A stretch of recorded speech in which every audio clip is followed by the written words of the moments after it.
Hola y bienvenidos a la entrevista. Mi invitado de hoy es el reconocido economista estadounidense Jeffrey Sachs. Es profesor de Desarrollo Sostenible en la Universidad de Columbia y asesor especial del Secretario General de las Naciones Unidas sobre los Objetivos del Desarrollo Sostenible, una serie de 17 objetivos globales adoptados en 2015. Jeffrey Sachs empezó su carrera en la Universidad de Harvard y se dio a conocer internacionalmente entre 1980 y 1990, siendo consejero económico para los gobiernos de América Latina, Europa del Este y la antigua Unión Soviética.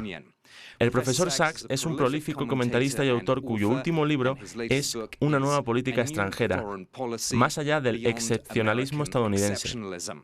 Bienvenido al programa. Muchas gracias, qué bueno estar aquí. Empecemos con las tensiones entre Estados Unidos e Irán y la aparente locura de Estados Unidos tratando de empezar una pelea con Irán en un momento en el que la organización Estado Islámico se está reagrupando y el Estado de Irak está en una situación tan frágil. ¿Qué piensa de todo esto? Bueno, lo trágico aquí es que el mundo negoció un buen acuerdo entre Irán y el resto del mundo, conocido como el Plan de Acción Integral Conjunto. Un plan de acción acordado en 2015 para que Irán detuviera su programa nuclear y se pudieran restablecer relaciones normales. Esa es la estrategia correcta. En este momento Europa lo está respaldando firmemente, pero Estados Unidos, bajo Trump, un solo país, dijo no, nosotros tratamos de romper este acuerdo internacional. Esto nos ha llevado al borde de una guerra. Estados Unidos bajo Trump es como una locura, pero muchos de los gobiernos estadounidenses han estado obsesionados con Irán durante décadas. En parte, eso se remonta a la toma de rehenes que hubo hace 40 años, en 1979, cuando el Shah que Estados Unidos apoyaba fue derrocado. Y junto con esta obsesión y tantas otras cosas que Estados Unidos ha hecho contra Irán, incluyendo armar a Irak para que fuera a combatir contra Irán después de 1979 y en 1980, las relaciones han sido tensas. El presidente Obama trató de normalizar estas relaciones. Esa fue una buena estrategia. Tuvimos este importante acuerdo. Trump, que es inestable y peligroso en realidad para el mundo entero y para nosotros en Estados Unidos, ha salido a romper este acuerdo y me temo que los líderes europeos tristemente han sido muy pasivos e ineficientes en cuanto a la defensa de este acuerdo que todo el resto del mundo, aparte de Trump, está apoyando. Y eso es lo más peligroso en este momento. Irán ha quedado masivamente arrinconado por las sanciones económicas que Estados Unidos le ha impuesto y Europa no ha hecho nada al respecto. Entonces Irán dijo, bueno, ¿qué se supone que debemos hacer? No vamos a cumplir este acuerdo. Ahora Europa está protestando no en contra de Trump, sino en contra de Irán, diciendo deben cumplir con el acuerdo. Pero lo principal es que Europa debería encontrar su propia voz y decirle a Trump, pare el matoneo, queremos un acuerdo global con Irán. Si usted no lo quiere, es su problema, pero no más sanciones en contra nuestra por seguir apoyando algo que aparte de usted, señor Trump, el mundo entero quiere. Eso es lo que necesitamos. Pero todo este comportamiento viene de un sentimiento muy arraigado de Estados Unidos como un país con un destino excepcional. Trump lo articula de manera distinta a otros presidentes, pero continúa con la idea del excepcionalismo estadounidense. En su libro, usted afirma que es necesario ir más allá de eso. ¿Cómo se logra algo así en términos prácticos? Porque probablemente muchos de mis telespectadores dirán, bueno, qué lindas palabras, profesor Sachs, pero suena un poco utópico por ser algo tan arraigado en los estadounidenses. Yo he conocido muchas personas que dicen, sí, Estados Unidos es el mejor país del mundo, y no tienen gorras de béisbol rojas que dicen Make America Great. Es un sentido bastante generalizado.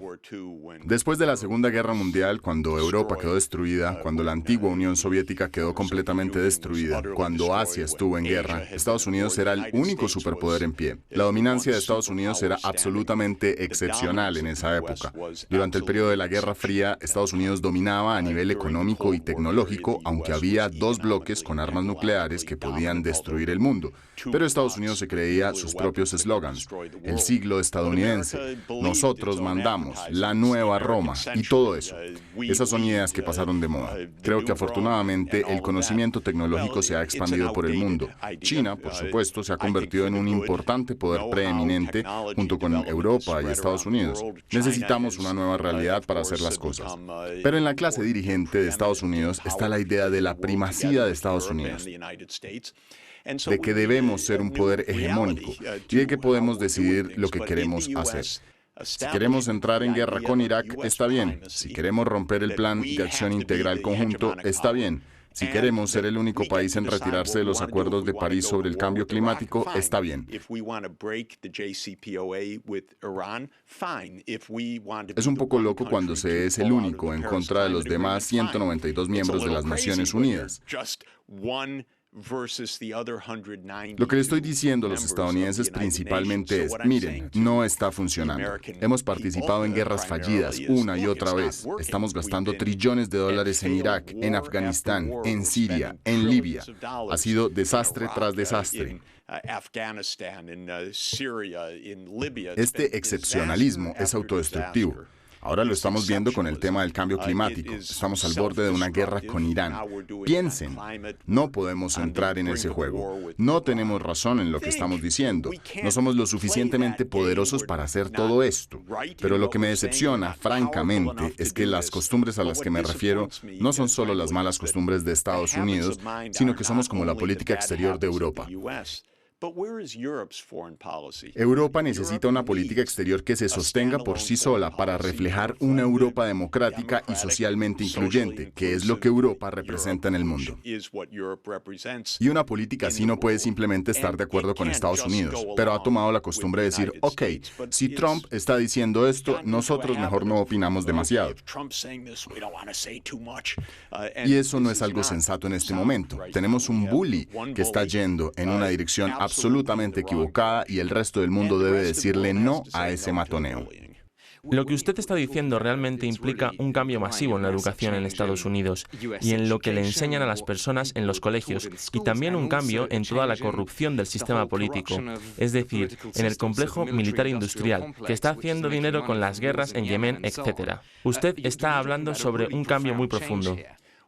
Bueno, ahora vemos la realidad y por eso estoy diciendo que no se trata de la vanguardia, sino de decir, miren hacia atrás, a los últimos 25 años.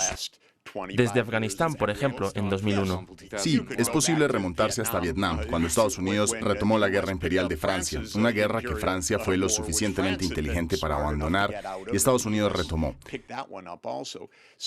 Entonces los errores se remontan a mucho tiempo atrás, pero han sido muy evidentes desde que George W. Bush llegó a la administración. Las guerras en Afganistán, en Irak en 2003, en Siria, donde Estados Unidos jugó un papel muy oscuro creando ese desastre. En Libia, ahí se llamó a la OTAN, pero tampoco fue una buena idea.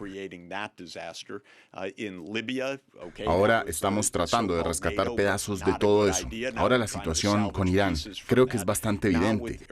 Esto no está funcionando. Entonces, cuando digo que necesitamos una nueva política exterior, lo digo en un contexto de muchos fracasos, de muchos sacrificios. Cuando alguien llega a Estados Unidos hoy en día, como lo saben los visitantes que llegan a nuestros aeropuertos, la infraestructura está caída por todas partes. No estamos invirtiendo en nuestros niños, en nuestra infraestructura. Seguimos teniendo el complejo militar industrial. Seguimos teniendo más de 700 bases militares alrededor del mundo. Esto no está funcionando. Por eso creo que el argumento puede resonar, porque no es simplemente un choque. No se trata de Estados Unidos en la cúspide de su poder. No es Estados Unidos en los términos de poder en los que estaba hace 40 años. Los estadounidenses deben repensar. Pero además tenemos el peor presidente que hemos tenido en nuestra historia moderna, tal vez en toda nuestra historia. Es un hombre absolutamente inestable e ignorante a nivel histórico y simplemente está cumpliendo con su voluntad de manera absurda, desafortunadamente. ¿Cree que, dado todo lo que ha dicho sobre el presidente Trump, es realista para el resto del mundo rendirse en cuanto al liderazgo estadounidense cuando se trata de los problemas que usted trabaja tanto como el desarrollo sostenible? En el último reporte provisional vimos que en cuanto a las metas de desarrollo sostenible, los países se están quedando atrás. más. En realidad, ningún país va por buen camino para cumplir con todos sus objetivos para el 2030. ¿El liderazgo estadounidense sigue siendo importante para cumplir con esos objetivos o existe otra posibilidad sin Estados Unidos para cumplirlos? Un par de comentarios al respecto. Primero, Estados Unidos es solo uno de los 193 países miembros de las Naciones Unidas. Representamos alrededor del 4.2% de la población mundial. Entonces, más del 95% de la población mundial puede hacer muchas cosas, incluso aunque Estados Unidos se quede al margen. Tercero, y muy importante, los estadounidenses no son tan raros como Donald Trump. Donald Trump resultó ser el presidente, pero los estadounidenses son, en su mayoría, normales, en realidad buenas personas, en la mayoría de los casos. Entonces, en temas como el cambio climático, la gran mayoría de los estadounidenses quiere que Estados Unidos actúe al respecto. La gran mayoría de los estadounidenses quiere permanecer en los acuerdos de París. Al ser complacientes con las sandeces de Trump, los líderes extranjeros no le están haciendo un favor a los estadounidenses o a estos problemas.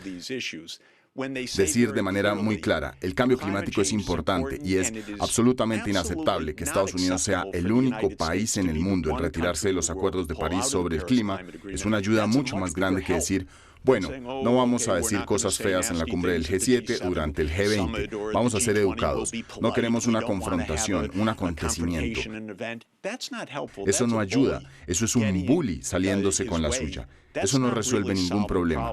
Yo tendría una conversación directa y diría, no, está equivocado sobre Irán, señor Trump, y nos está poniendo en peligro a todos, y no puede sentarse en la Casa Blanca y ordenar el asesinato de un líder iraní y pensar que eso es algo normal y que vamos a apoyar algo así.